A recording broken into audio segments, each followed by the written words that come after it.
Somewhere in the forested wilderness of Canada, a man is tending a campfire.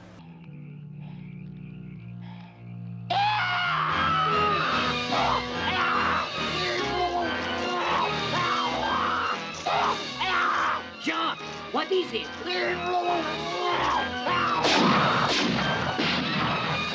Jacques, what did this thing? I am not sure. It was so fast and he was so big. Are there any ROUSs in these woods? Blackie figures he knows what it is. Ma foi, look by your foot. Never have I seen such a giant footprint. It can be but one thing. And what is that, Blackie? Loup Garu. We, the werewolf. They consistently say loup garou, which is wrong. Like so many French words, the P is silent. That's true in both French and Canadian French. And as we know, French is a language in which you can have a 10-letter word, 9 of the letters are silent, and it's pronounced E. If you're a language guy like me, hearing them keep saying it wrong is a bit like chewing aluminum foil, but it's not a deal breaker. Elsewhere, the quest crew are heading into the wilderness with a truckload of equipment. Hello? Hello? Jacques calling Pierre. Calling Pierre. Hello? Hello? This is Pierre. Go ahead. A truck carrying 2 men and 2 boys moving up toward River Road. Bien. We will cover. That is all. Good idea. Somebody should tell them about the werewolf attack. Hello, Pierre. I told you never to come in here. The big boss's orders are most plain. Never mind about the big boss. Why you double-cross me, Blackie LeBlanche? What do you mean? The wolf. Why you put the wolf on me, eh? Only 3 people know I am the wolf. The boss know it, I know it, and you know it. Yeah, that's not the issue. Blackie keeps saying, "Why did you attack me?" Pierre insists he didn't go out last night, so something else did that. Yes, Pierre. Why are you calling? Another shipment of gold is coming down tomorrow. Good. We'll send it as usual with our regular consignment of lumber. We will intercept at point 3. Is that all? No, we got snoopers. Government agents? I do not think so. Get rid of them at all costs. I want them out tonight. Yes, sir. He mentioned gold, so they are lumberjacks, but they have some kind of sideline going. It sounds a tad more profitable than blogging. We'll want to get an early start tomorrow, Race. Are the hovercraft checked out? Yep, I checked them both out. They're loaded and ready. Good. Let's hope we find what we're looking for, and soon. And what would that be? Who wants to know? Pierre insists they're trespassing. If it's any of your business, my name is Dr. Quest. We are here at the request of the Ottawa government. We're looking for a certain specimen of petrified wood known to be in this area. Petrified wood. I rolled that over for 2 days and still can't come up with a reason why. Pierre doesn't care. He says, "You have to leave right now." And how can we be trespassing on government property? I warn you, you must leave. And I am telling you to get out. Good night, gentlemen. Very well, Dr. Quest. But you will not like this timberland. It holds many dangers. The worst of which is Loup Garu. Loup Garu? Beware, Dr. Quest, of Loup Garu. Get out. Get out now. You have been warned. Remember, beware of Loup Garu. The only one who seems frightened of the werewolf is Bandit, and, well, he's a dog, so he can be forgiven. Hey, wonder what that is. It's kind of late to be chopping firewood.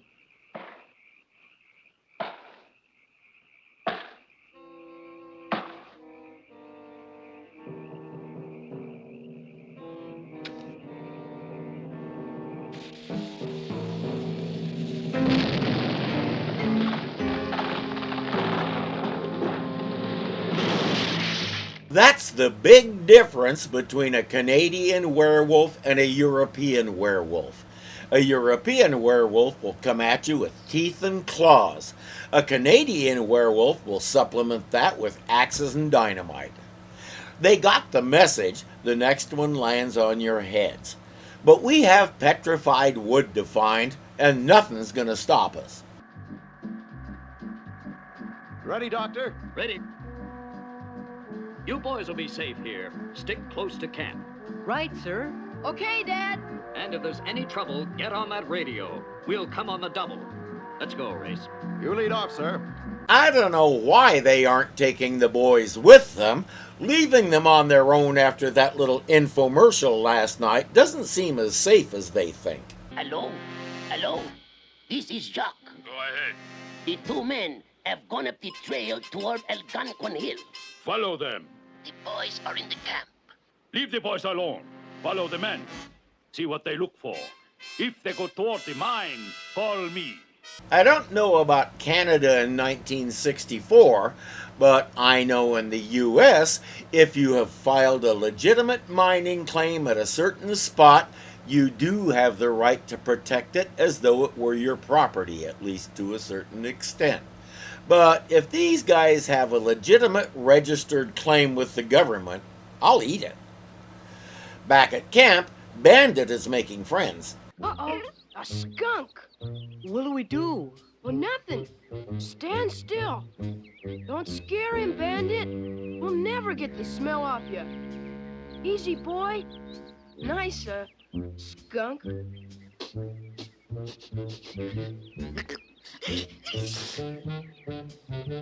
Haji, back up. Slow and easy. Where are we going? Someplace that thing isn't.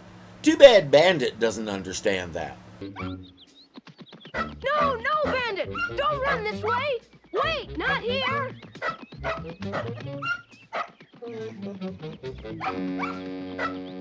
Uh-oh, I think Bandit's had it!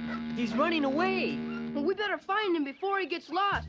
I've had one serious encounter with a skunk, and thankfully it didn't get me or my dog. In my teens, I had a dog named Beauty, but I always called her Puppy.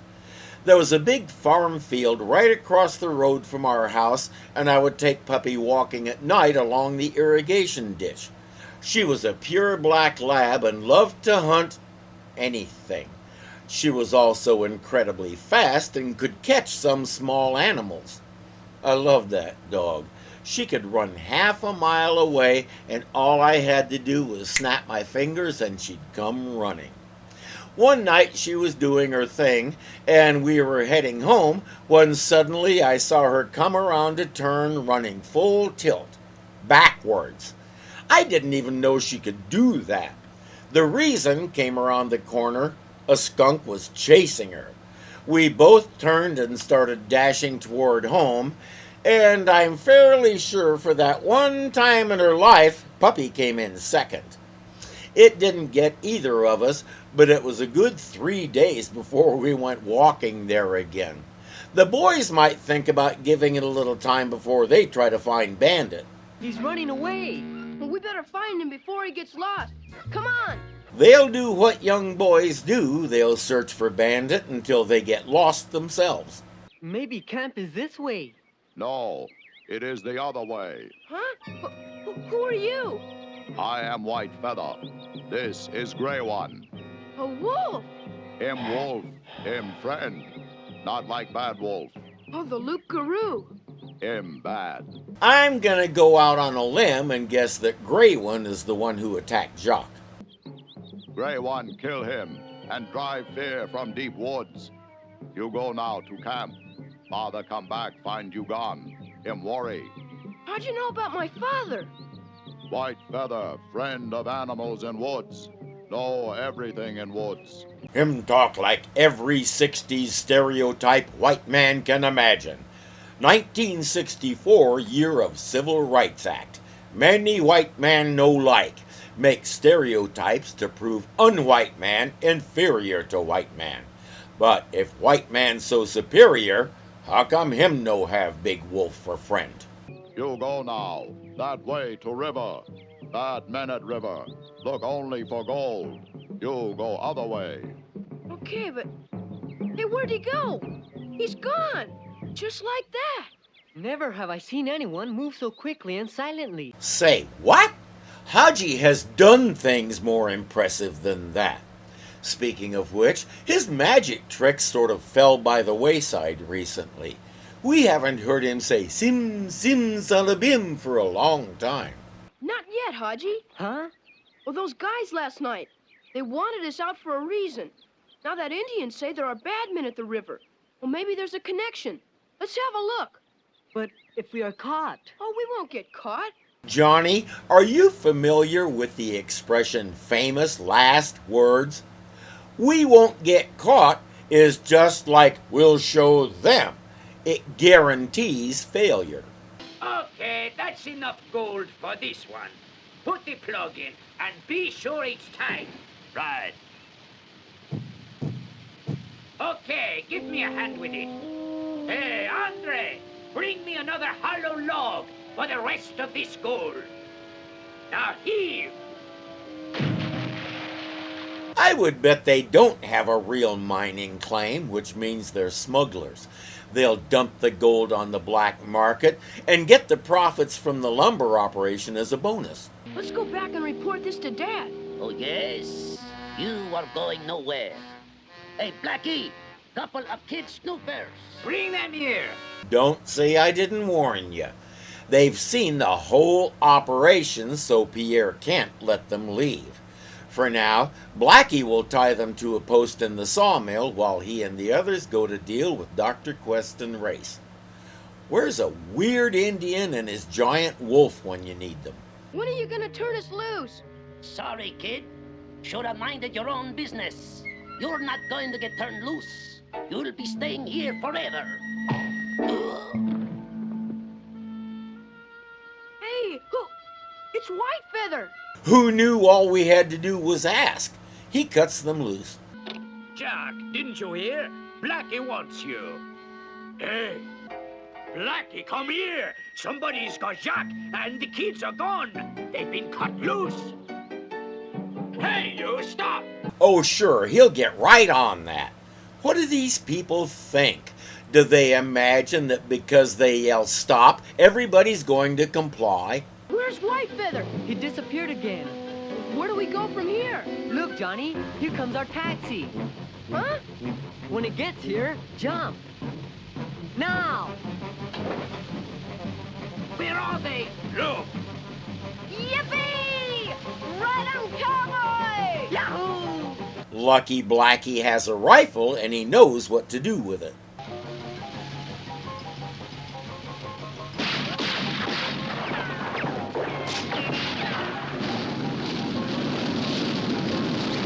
Or not. With no way to steer or stop, the boys have to hope they're going fast enough. Hang on!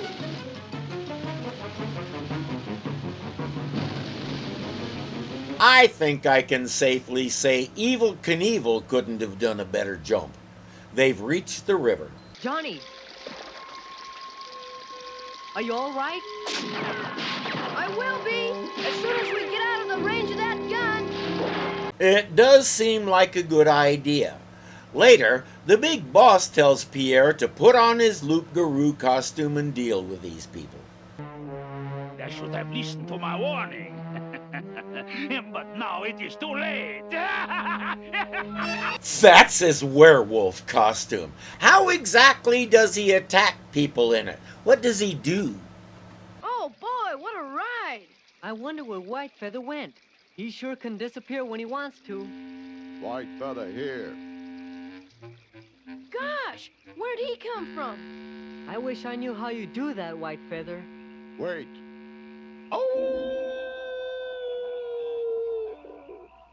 He's calling Gray One.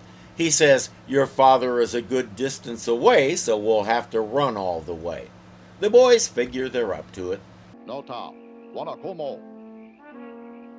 Where'd he go? Same place we go. Him go faster. Guard father till we get there. His legs are almost twice as long as Johnny and Haji's, and he has twice as many of them, So yeah, he can go faster. And White Feather really can talk to him. What was that? Johnny! Haji! Over here! It was probably just an animal, sir. I guess you're right, Race. But you can't blame me for being over-anxious.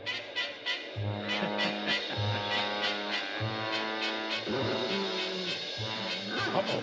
We have company, Doctor. Can you reach your rifle, Race? Getting it.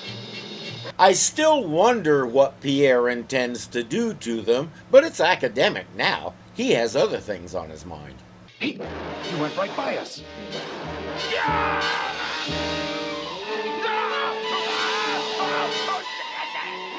Hold it, Race. There's a man in there. You get the impression that Gray One has been waiting for this for a long time. He should take his time and thoroughly enjoy it.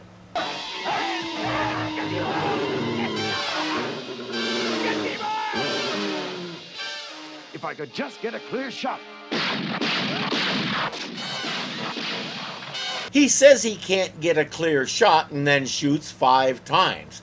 He can't get that clear shot because the weight of too many bullets is throwing his aim off.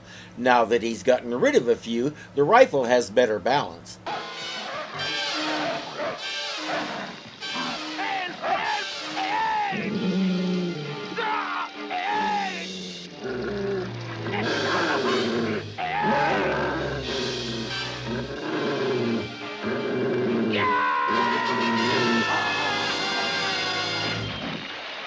You know, it's possible that Race and Dr. Quest have no idea what just happened or who that guy was.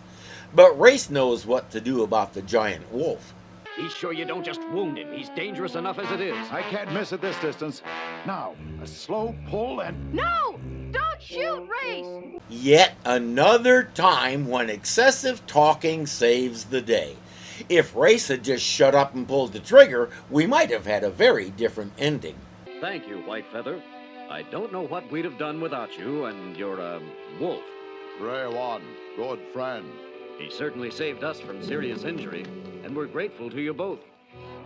And now the Mounties have been called. They'll capture that looped Garu fella and the rest of those criminals. That probably means the government will seize the gold mine, the logging operation, and all the rest. Just think. Pierre and company did all that work, extracted all that gold, and they lose it all because the big boss was too cheap to fork over $10 for a mining claim. The only other thing about a claim is you have to do a certain amount of work on it, called assessment work, to keep the claim. Looking at all the goodies they were sending downstream, that's not a problem. They're doing the work. What they're most likely doing is avoiding things like taxes, import-export fees. They want to keep it simple.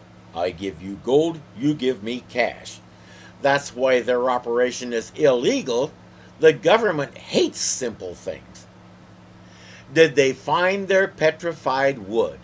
After all this, I don't think anybody cares. And there's still one member of their team that's missing. Gray One find white dog with mask on. Lana Stork, Naa Dumakan, Puta Koana. While he's doing that, Johnny has questions for White Feather. How'd you find us in that sawmill? Beaver see you cross river. Him tell deer. Deer tell raccoon. Raccoon him tell bird. Bird tell owl. Owl tell White Feather.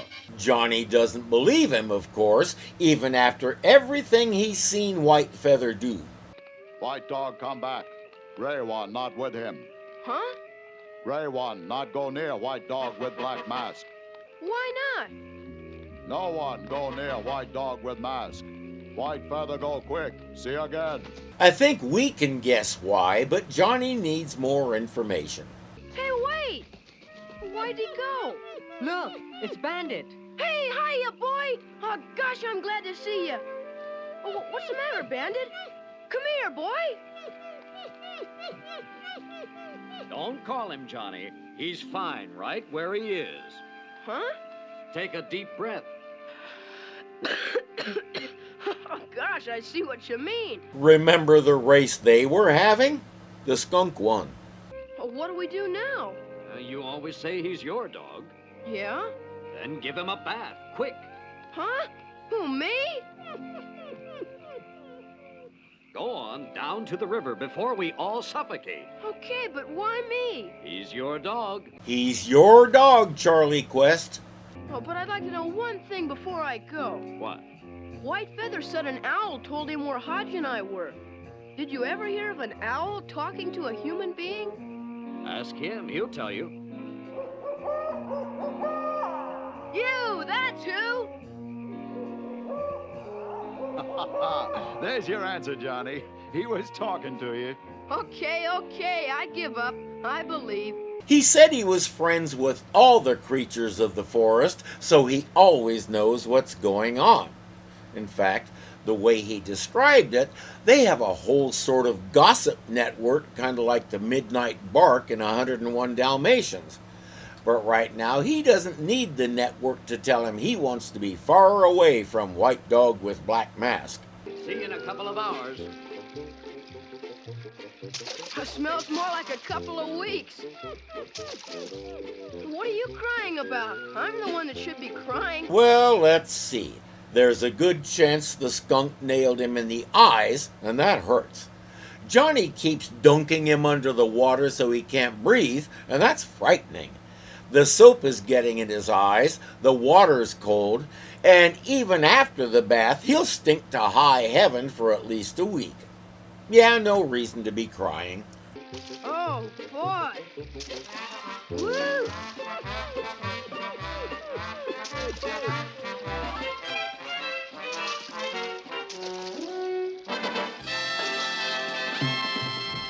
If you're thinking the episode raises more questions than it answers, I'm with you. Who is White Feather? Is he a mystical being of some sort? A tribe-appointed guardian of the forest? A guy who makes a habit of being in the right place at the right time? Tell us more about him. Pierre's loup-garou costume looked like a Spirit Halloween reject. I couldn't take it seriously. Dr. Quest and Race did eventually find that petrified wood. The skunk was using it as a bed. They went home empty-handed.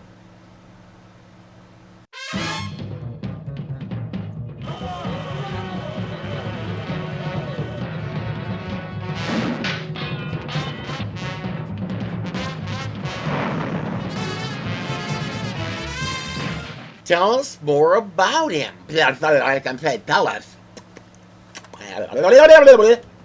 Who is White Feather? I don't know.